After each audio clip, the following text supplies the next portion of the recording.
I love doing microphone reviews, but this is the most excited for a microphone review that I've ever been. After using this microphone at an actual radio station, seeing it in other productions such as on ESPN, etc., I really wanted to try out and give it a review for myself. This microphone is a classic. Stick with us to find out why.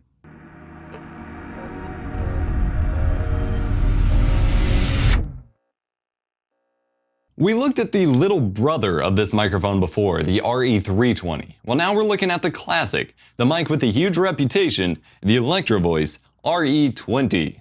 At $500 retail, this RE20 is considered to be a broadcast announcer microphone, but it's a dynamic cardioid variable D microphone just like the RE320. Taking a physical tour, we have a beige or beige gray or gray, studio-friendly cylindrical exterior with a gray grille around the microphone capsule. Again, this is a front address microphone.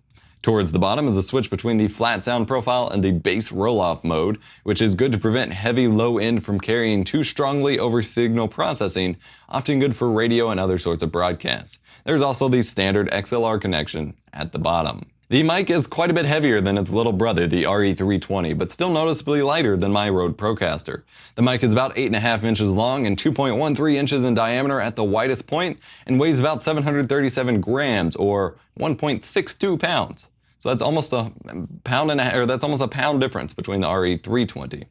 Inside the large cardioid diaphragm, cardioid is hard to say by the way, and hard to spell because you don't think there's two eyes right there. The large cardioid diaphragm is designed to produce detailed vocals up to 180 degrees off the mic so that you don't have to eat the mic, so to speak, to get your voice picked up. But if you do, it features a heavy-duty internal shock mount and pop filter to keep your voice from overpowering the mic, and this does quite well. It also features a humbucking coil to prevent electrical interference, and it shows. The RE20 also features a 45 to 18,000 Hz frequency response and a balanced impedance of 150 ohms. Inside the box, you get the microphone, the mic stand or arm clamp and adapter, and it's all wrapped in a great zipper and foam padded case that the RE320 came in, which is still a freaking good awesome way to store a microphone.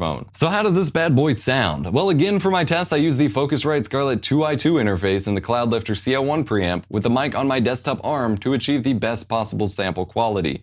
And it sounds, well, amazing, of course. Out of the box, it sounds great, just about as good as it gets with a flat, natural profile. It's going to sound like you, and your voice is about all that's going to be heard. While still designed to provide a condenser-like experience in a dynamic microphone package, I did need to still crank the gain up a bit on my interface after running it through the Cloudlifter.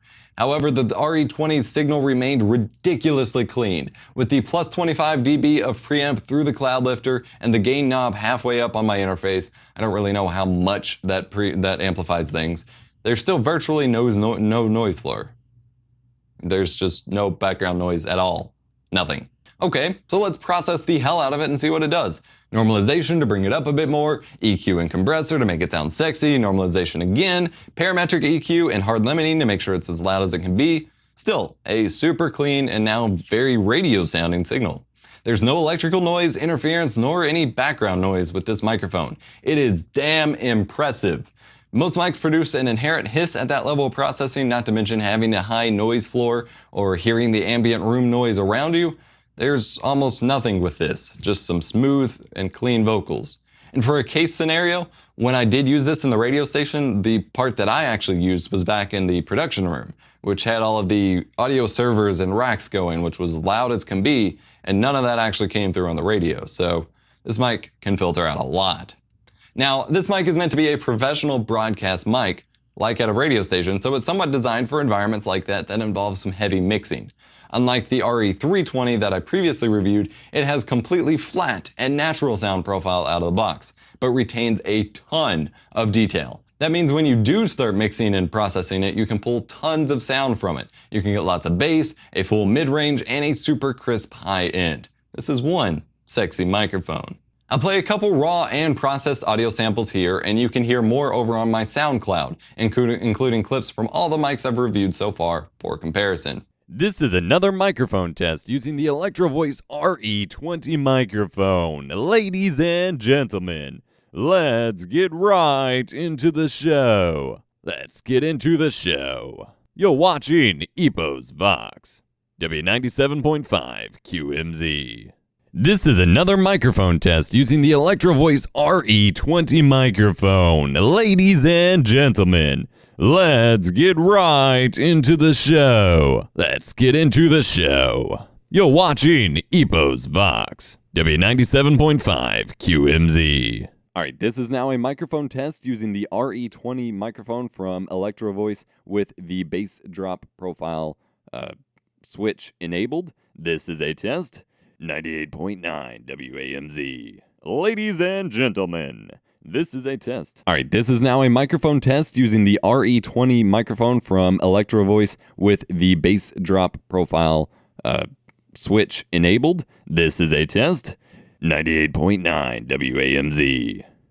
Ladies and gentlemen, this is a test. And there you go. This bad boy is expensive, and I'd love to add it to my full studio, but I do likely have to send it back to Electro Voice.